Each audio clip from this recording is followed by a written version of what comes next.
Oke, Assalamualaikum warahmatullahi wabarakatuh. Perkenalkan, nama saya Barokah Putriani Ningrum. Nah, hari ini kita akan membahas terkait konsep dan implementasi mudharabah dan akad tijarah dalam asuransi syariah. Nah, asuransi syariah itu sendiri merupakan bentuk perlindungan finansial yang berlandaskan prinsip-prinsip syariah atau Islam, yaitu berbasis tolong-menolong atau ta'awun dan tanggung jawab bersama atau takaful. Nah, akad yang digunakan dalam asuransi syariah itu harus sesuai dengan hukum Islam, di antaranya akad mudharabah dan juga akad ijarah.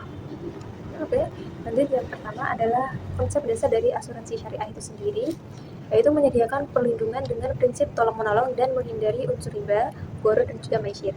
Jadi, ada 4 prinsip di sini. Yang pertama adalah ta'awun atau tolong-menolong, kemudian takaful, itu saling menjamin, kemudian akad yang sah menurut syariah, dan juga adanya keadilan dan juga transparansi.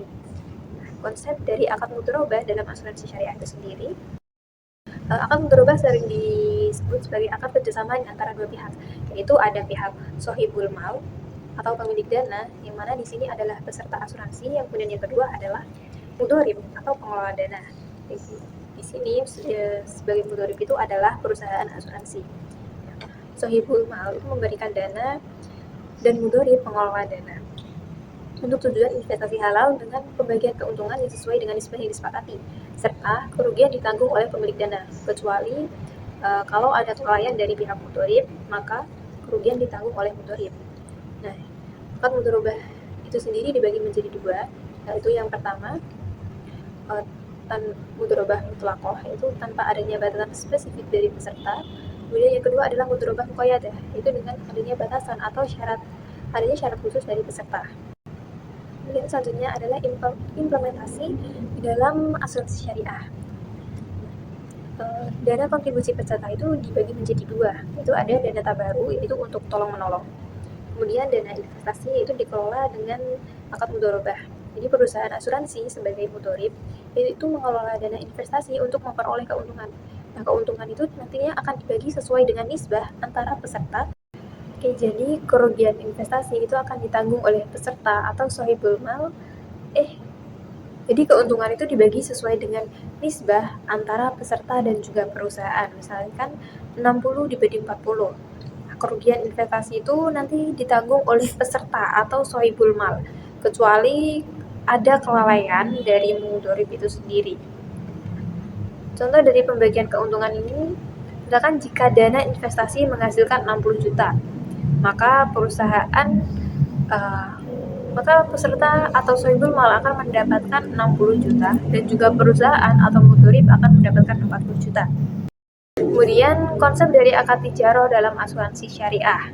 Nah, akad tijarah ini sendiri merujuk pada segala jenis komersial atau muamalah yang bertujuan untuk memperoleh keuntungan secara halal dan sah menurut syariah. Nah, di sini akad tijarah yang sering kali digunakan ada 4, yaitu wakalah bil ujroh, mudharabah, musyarakah, dan juga ijarah. Nah, wakalah bil ujroh ini sendiri adalah akad bisa dikatakan sebagai wakil. Oke, kemudian ada yang namanya mudharabah atau kerjasama bagi hasil. Kemudian ada yang namanya musyarakah, yaitu kerjasama dengan penyertaan modal dari kedua belah pihak. Yang terakhir ijarah, yaitu sewa menyewa jasa. Nah, dalam asuransi syariah itu, akad ijarah diterapkan dalam pengelolaan dana investasi peserta atau mudharabah, kemudian fee pengelolaan dana atau wakalah bil ujroh, dan operasional perusahaan asuransi atau ijarah untuk jasa manajemen. Jadi peserta memberikan kontribusi kepada perusahaan asuransi syariah, kemudian perusahaan bertindak sebagai wakil atau agen yang mengelola dana dan berhak atas ujroh atau fee. Nah, kemudian dana tabaruk itu tetap dikelola secara kolektif untuk menanggung resiko dari peserta itu. Kemudian perbandingan mudharabah dan juga akad wakalah bil ujroh dalam praktiknya. Jadi dalam mudharabah itu disebut sebagai mudharib atau pengelola dana, sedangkan dalam wakalah bil ujroh itu ada yang namanya wakil atau agen. Kemudian dalam mudharabah itu menerapkan prinsip bagi hasil, sedangkan dalam wakalah bil ujroh itu fee tetap dengan ujroh. Kemudian resiko kerugian itu ditanggung oleh peserta di dalam akad mudharabah. Sedangkan dalam akad wakalah bil ujrah tidak ada yang namanya pembagian risiko. Kemudian terkait regulasi yang terkait, yaitu terkait fatwa, yang pertama adalah fatwa DSN MUI nomor 20, itu tentang pedoman dari mudharabah itu sendiri. Kemudian nomor 21 tentang pedoman umum dari asuransi syariah. Kemudian nomor 51 tentang wakalah bil ujrah dalam asuransi syariah. Kemudian ada Undang-Undang nomor 40 tahun 2014 tentang perasuransian. Dan yang terakhir adalah Peraturan Otoritas Jasa Keuangan nomor 69 tahun 2016 tentang penyelenggaraan usaha asuransi syariah.